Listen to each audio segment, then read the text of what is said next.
श्री शिवाय नमस्तुभ्यम। हर हर महादेव। आप सभी को चैत्र पूर्णिमा की ढेरों शुभकामनाएं। प्रिय दर्शकों, आज के इस वीडियो में हम बात करेंगे कि चैत्र पूर्णिमा कब है और चैत्र पूर्णिमा पर आपको भगवान सत्यनारायण का व्रत कब करना है, कैसे करना है, चंद्र अर्घ्य व्रत कब करना है, क्या इस पूर्णिमा की महिमा है। यह पूर्णिमा पवन पुत्र हनुमान जी का जन्म उत्सव भी होती है, तो कैसे आपको हनुमान जी का जन्म उत्सव इस दिन मनाना चाहिए, कैसे पूर्णिमा आपके जीवन का उद्धार करने वाली है, कैसे इसका संपूर्ण पुण्य फल प्राप्त कर सकते हैं, क्या करें और क्या ना करें, इस प्रकार से संपूर्ण जानकारी आने वाली पूर्णिमा के विषय में इस वीडियो में प्रदान की जाएगी। निवेदन है कि वीडियो यदि थोड़ा सा भी उपयोगी लगे तो कृपया एक बार लाइक अवश्य कीजिएगा। चैनल पर नए हैं तो सब्सक्राइब करते जाइएगा, क्योंकि यह एक प्रतिष्ठित ज्योतिष संस्थान का चैनल है जहां हम सभी जानकारियां ज्योतिष शास्त्र और पंचांग के आधार पर देते हैं। आपको पता है कि कौन सी तिथि कब है, व्रत आदि कब करना है, क्या तिथि है, क्या नियम है और क्या गलती नहीं करनी है। यदि आप सभी व्रत और त्योहारों की सही शास्त्रीय जानकारी पाते रहना चाहते हैं तो कृपया चैनल को सब्सक्राइब कीजिए और बेल आइकॉन को प्रेस कीजिए। जब आप सब्सक्राइब का बटन दबाएंगे तो वहां एक घंटी का निशान बना हुआ आएगा, उसको अवश्य दबाइएगा, तभी आपको हमारे सभी वीडियो प्राप्त होंगे, अन्यथा आपसे जानकारी छूट जाएगी। प्रिय दर्शकों, आइए अब बात करते हैं चैत्र पूर्णिमा की। भक्तों, चैत्र की पूर्णिमा की बहुत अद्भुत महिमा है। एक तो ये भगवान नारायण का दिन है, मां लक्ष्मी के व्रत का दिन है और यह पवन पुत्र हनुमान जी के जन्म का दिन है। इस दिन हनुमान जी का जन्मोत्सव भी बड़े धूमधाम से मनाया जाता है। इस पूर्णिमा पर दान का बड़ा महत्व है, पूजन का बड़ा महत्व है, पितृकर्म का बड़ा महत्व है। तो इस दिन कौन सा कार्य कैसे करेंगे की जानकारी अब हम आपको प्रदान करते हैं। प्रिय भक्तों, पूर्णिमा के दिन सबसे प्रमुख कार्य होता है भगवान सत्यनारायण का व्रत। सत्यनारायण का जो व्रत है यह अनंत पुण्य देने वाला, मनुष्य के सभी दुखों का नाश करने वाला होता है।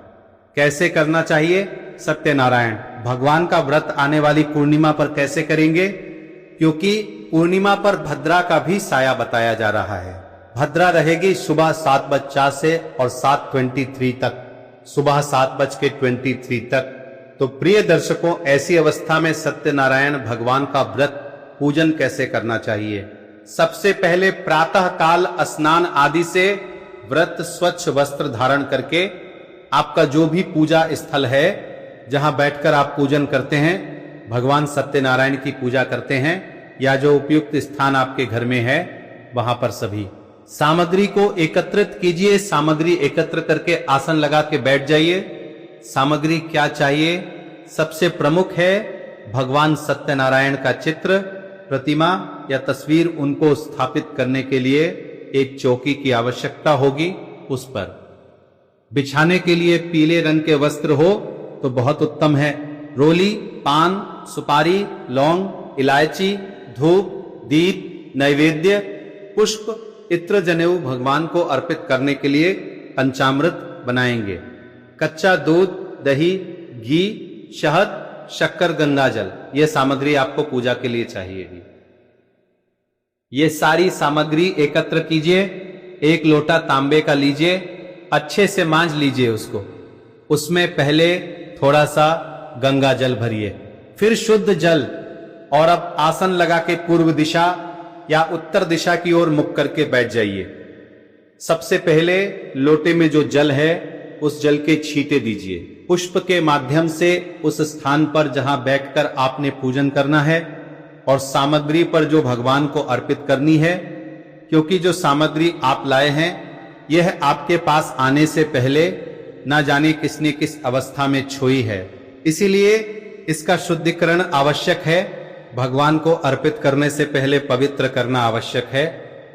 हम मंत्र पढ़ते हैं, ओम अपवित्र पवित्र अवस्था दत्वा यह स्मरे पुंडरीक्ष बाह्यंतर सूच। इस प्रकार से जल के छींटे देकर स्थान को शुद्ध किया, सामग्री को पवित्र किया। अब आप चौकी लगाइए, चौकी पर पीला वस्त्र बिछाइए, भगवान नारायण की तस्वीर या प्रतिमा को स्थापित कीजिए, उनके सामने घी का दिया रखिए धूप रखिए, तेल का दिया भी जलाते हैं तो उल्टे हाथ की ओर रखिएगा और घी का दिया सीधे हाथ की ओर होगा। विपरीत दिशा में धूप स्थापित करेंगे। इस प्रकार भगवान की स्थापना करने के बाद सबसे पहले अपने जल लीजिए, हाथ धो लीजिए। हाथ धोने के बाद 3 बार आपने जल आश्वनी करनी है। एक एक मंत्र हम बोलेंगे। एक एक चम्मच जल सीधे हाथ पर लीजिएगा और पी जाइए। ओम केशवाय नमः जल लीजिए, पी जाइए। ओम नारायणाय नमः जल लीजिए, पी जाइए। ओम रसिकेशाय नमो नमः हस्तो प्रक्षाले नमः जल लीजिए सीधे हाथ पे और हाथ धो लीजिए। हाथ धोने के बाद अपने आप को तिलक कीजिए, मौली बांधिए। पारिवारिक बैठकर पूजन कर रहे हैं तो उनको भी तिलक कीजिए और मौली बांधिए। अब आप धूप और दीप को प्रज्वलित कीजिए। हम मंत्र पढ़ते हैं, शुभम करोति कल्याणम आरोग्यम धन संपदा शत्रु बुद्धि विनाशाय दीप ज्योति नमो चस्तुते। धूप दीप प्रज्वलित करके सीधे हाथ पर जल लीजिए, हाथ धो लीजिए। हाथ धोने के बाद व्रत पूजन का संकल्प करेंगे। संकल्प करने के सीधे हाथ पर जल लीजिए। 1 चम्मच और अक्षत रखिए, पुष्प रखिए या दक्षिणा के रूप में जो भी रखना चाहते हैं वह रखिए। 3 बार बोलिए श्री विष्णु श्री विष्णु श्री विष्णु। अपना नाम, अपना गोत्र, जिस स्थान पर बैठकर पूजन कर रहे हैं वहां का मकान नंबर, क्षेत्र का नाम, शहर का नाम, चैत्र माह श्री शुक्ल पक्षी, पूर्णिमा पुण्यतिथि, आयु आरोग्यता प्राप्त, शुभ संपत्ति प्राप्त, भगवान सत्यनारायण प्रसन्ना, अर्थात यह पूर्णिमा श्री विष्णु। और यह संकल्प भगवान के चरणों में अर्पित कर दीजिए। संकल्प करने के बाद भगवान का पूजन करेंगे। सबसे पहले भगवान को पद्य अर्घ्य आजमनी अर्पित किया जाता है। भगवान सत्यनारायण के सामने एक कटोरी या पात्र रख दीजिए। उसमें आप अर्घ्य आजमनी का जल और पूजन आदि की सामग्री अर्पित कीजिएगा। इससे वो जल इधर उधर फैलेगी नहीं, पैरों में नहीं आएगी। ओम नारायणाय नमः पूर्णिमा पूजन अंतर्गत यह भगवान श्री सत्यनारायण पद के रूप में जल अर्पित कीजिए। भाव यह रखिए कि आप भगवान के पैर धुला रहे हैं। अब अर्घ्य के रूप में 1 चम्मच जल अर्पित कीजिएगा। ओम सत्यनारायण नमः ओम अर्घ्य समर्पयामि। ओम श्री सत्यनारायण ओम पद्यम समर्पयामि। पद्य अर्पित किया। पद्य अर्घ्य अर्पित करने के बाद भगवान को स्नान कराएंगे।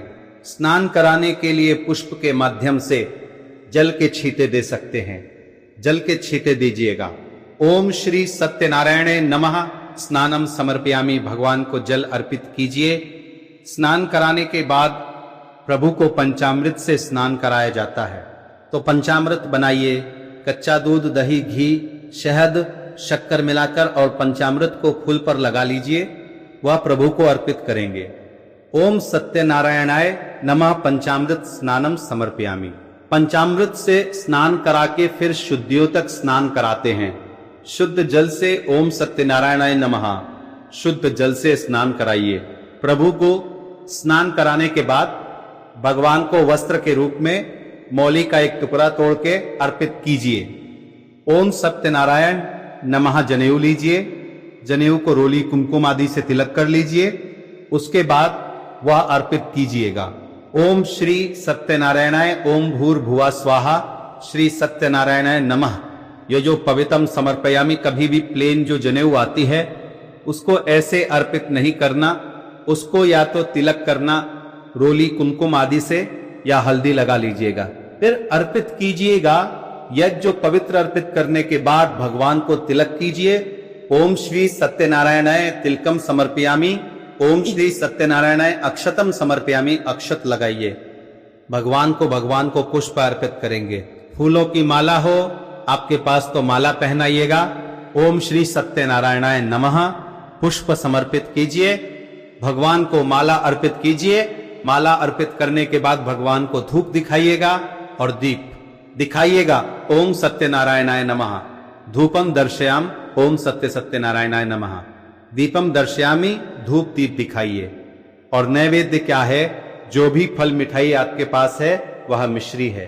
तो मिश्री अगर बताशा है तो बताशा नैवेद्य के रूप में आप भगवान को अर्पित कीजिएगा। ओम सत्यनारायण महानैवेद्यम समर्पयामि। कुरु जलाचमनी कराने के लिए 1 चम्मच जल लीजिए और भगवान को अर्पित कीजिए।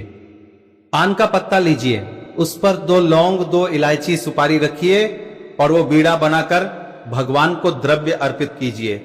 जो भी दक्षिणा आप अर्पित करना चाहते हैं, हिरण्य गर्भ गर्भस्थ हेमजम विभासो अनंत पुण्य फलदम, अतः शांति प्रयच्छ में दक्षिणा भगवान को चढ़ाइए और हाथ जोड़ के नमस्कार कीजिए। इस प्रकार आपको भगवान सत्यनारायण पूजा करनी है। सत्यनारायण भगवान की पूजा करके अब आप सत्यनारायण भगवान की 5 अध्याय कथा सुनिए। कथा सुनने के लिए अगर चैनल पर नए हैं तो चैनल को सब्सक्राइब कीजिए, कथा सुनिए, आरती कीजिए, आरती करके नियमानुसार दिन को व्यतीत कीजिए, ब्रह्मचर्य का पालन करिए, भगवान के चरणों में मन को लगाते हुए दिन को व्यतीत कीजिए, संभव काल को कीर्तन कीजिए। और इसका जो व्रत है पूर्णिमा का, वह 2 विधान से करते हैं। एक तो सत्यनारायण भगवान का आपने पूजन कर लिया, उसके बाद सायंकाल को आप व्रत खोल लेते हैं।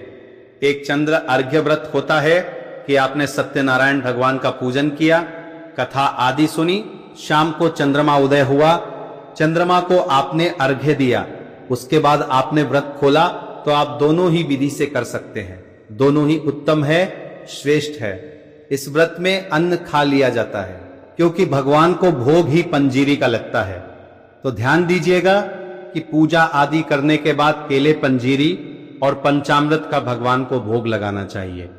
प्लेट में भोग प्रसाद रखिए, भगवान के सामने रखिए, पर्दा कर दीजिए, मैं मंत्र पढ़ता हूं, भोग लगाते हैं। भगवान को ओम तदेव वस्तु गोविंद समर्प्य ग्रहण सम्मुख भूतवा प्रसिद्ध परमेश्वर, इस प्रकार से गरुड़ जी बजा सकते हैं, घंटी बजा सकते हैं।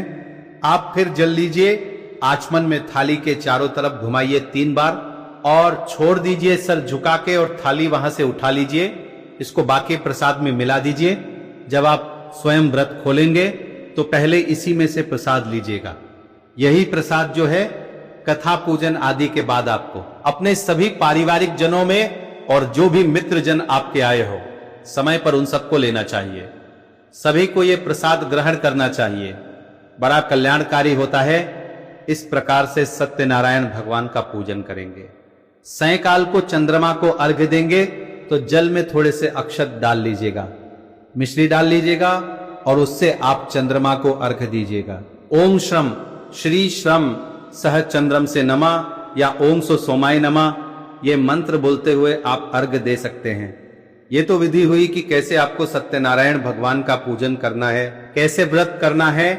इस दिन आपको पितृ तर्पण करना चाहिए, गीता के 7वें अध्याय का श्रवण करना चाहिए। पितृ का तर्पण जितना करे उतना अच्छा होता है। तर्पण के आप गीता का 7वां अध्याय अवश्य सुनिएगा।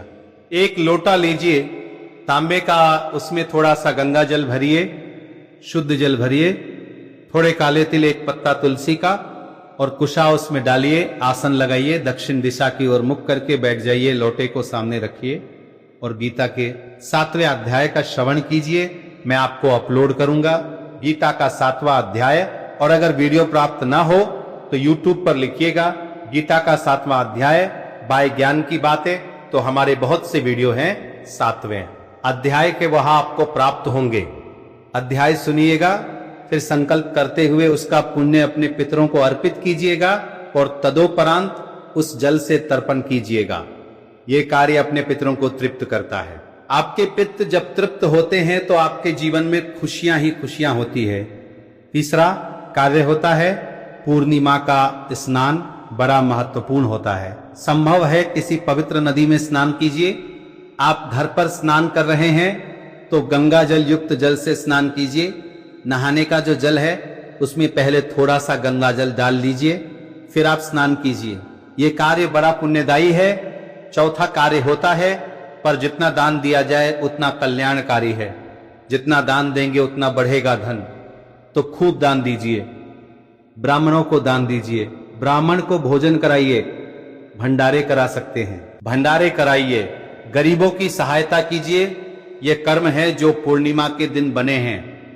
अब प्रश्न उठता है कौन सा कार्य नहीं करना है। एक बड़ा कार्य है कि पूर्णिमा के दिन किसी भी पेड़ पौधे आदि से हमें फूल पत्ती आदि नहीं तोड़ने हैं।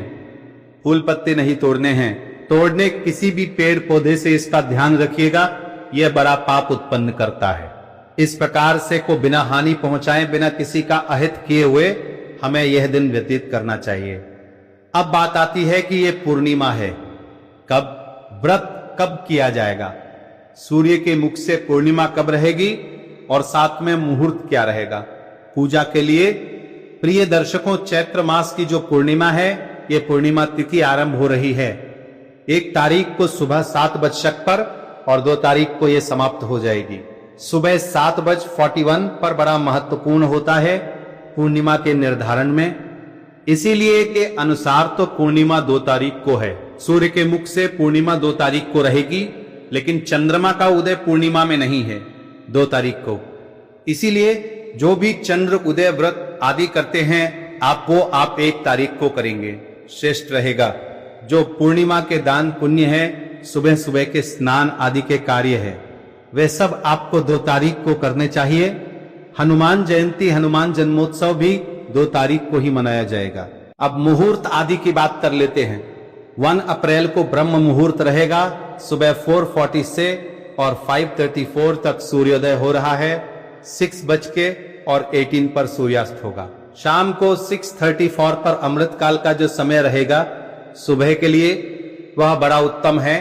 पूजा के लिए 8:47 से और 10:27 तक राहु काल में हमें बचना चाहिए। नए कार्य करने से तो